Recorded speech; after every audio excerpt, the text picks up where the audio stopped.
Somewhere in Africa, 100,000 years ago, your ancestors' tribe hasn't found meat in days. Salt wasn't something they sprinkled on food. It came from the animals they ate, and lately hunting has been scarce. Add in days of sweating under the blistering heat and their sodium reserves are depleting. Fast. Internally, their body doesn't know the cause. It only knows one thing. Sodium is dropping, and the second it drops, an alarm goes off.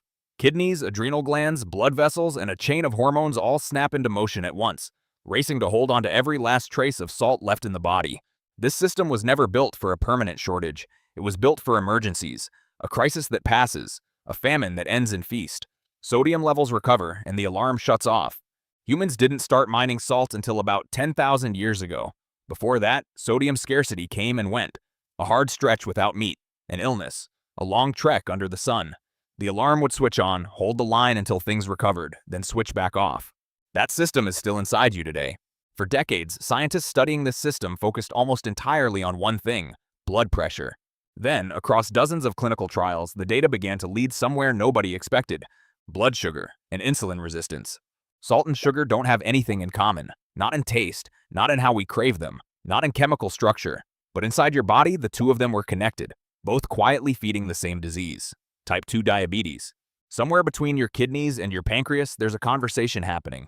One that could explain why a low-sodium diet can help regulate blood pressure while quietly interrupting your insulin sensitivity.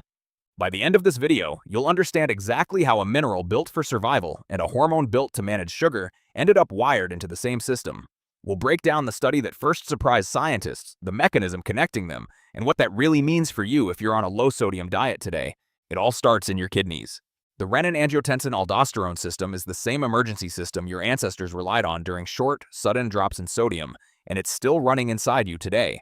Most people think of kidneys as filters, and they are, but they're also sensors, reading the blood that passes through them every single minute, tracking pressure, volume, and sodium.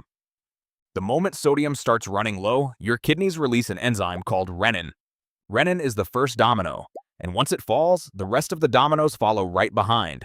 Renin triggers a hormone called angiotensin II, which narrows your blood vessels to maintain your blood pressure. It tells your brain to make you thirsty and signals your adrenal glands to release another hormone: aldosterone. Aldosterone orders your kidneys to reabsorb sodium before it leaves your body via urine. Water follows sodium, so blood volume steadies and blood pressure stabilizes. This is one of the reasons low-sodium diets lower blood pressure. The hormonal chain goes quiet, the kidneys release fluid, and blood pressure drops. Simple physiology, until researchers started tracing these hormones outside the kidneys. Renin, angiotensin II, and aldosterone don't just stay in the kidneys. Their receptors show up in muscle tissue and fat cells all over your body, concentrated in the same organs that manage your blood sugar. When scientists started researching sodium intake in the mid-20th century, they were focused on high blood pressure. But the deeper they dug, a different result kept surfacing: insulin. People on very low sodium diets were showing elevated blood glucose, and they needed more and more insulin to remove the same amount of sugar from the bloodstream. Think of insulin as a key. Glucose floods your blood after you eat. Insulin unlocks your cells so that glucose can move into your muscles and liver to be stored. When the locks work properly, it doesn't take much insulin at all. But when cells become insulin resistant, the locks stiffen. The key still fits. It just doesn't turn as easily. So the pancreas compensates. More and more insulin, chasing the same result, until eventually it can't keep up.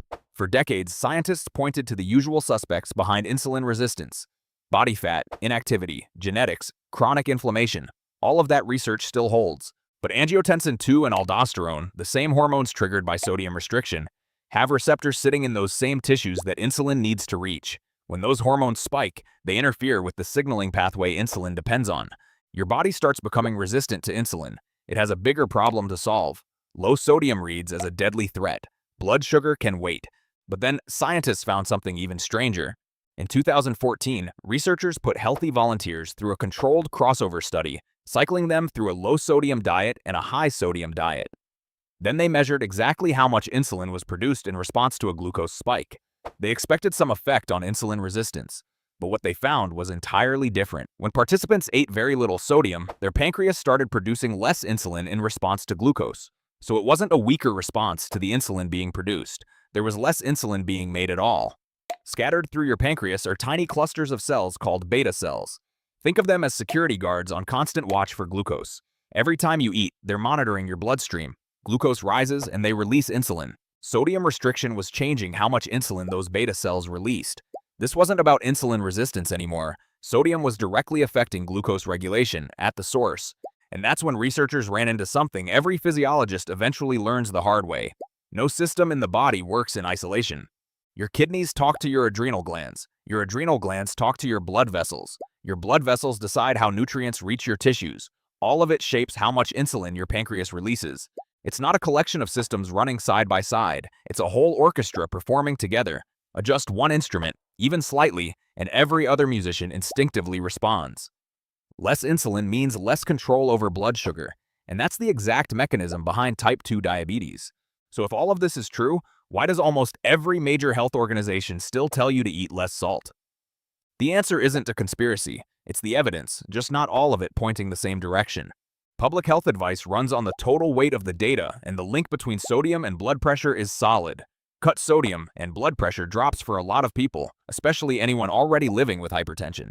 High blood pressure is one of the biggest predictors of heart attacks, strokes, and kidney failure. One dietary change reliably lowers that risk across millions of people, which is how it became the guideline. If you have hypertension, kidney disease, or heart failure, that trade-off is still worth it. Cutting sodium is still the right choice. But for everyone else, the guideline built to protect your heart may be quietly setting you up for another disease that no one warned you about. For hundreds of thousands of years, a sudden drop in sodium was never a dietary choice. It was a warning. Meat was scarce. Sweat was constant. Survival was uncertain. Your body is still running that same program. Sodium falls. The alarm sounds. The cascade begins, exactly like it did for that tribe searching for their next meal 100,000 years ago. And as researchers keep discovering, that system affects other systems in your body. It moves into metabolism, glucose regulation, and other pathways scientists are still mapping out. Through industrialization, the world changed faster than your body could adapt. Most of us will never experience the severe sodium loss our ancestors faced through famine or untreated illness. But plenty of us live for years in a sodium-restricted state that keeps our built-in emergency system running for extended periods of time. This trade-off was built for a crisis that passed in days. In modern society, for anyone on a long-term low-sodium diet, that emergency system can run for years at a time.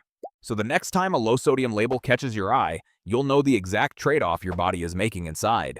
If you're on a low-sodium diet, or you know someone who is, have you ever been told that it could lower your insulin sensitivity? Let us know in the comments. And if you want more deep dives into the science behind how your body actually works, make sure you're subscribed to Body Science.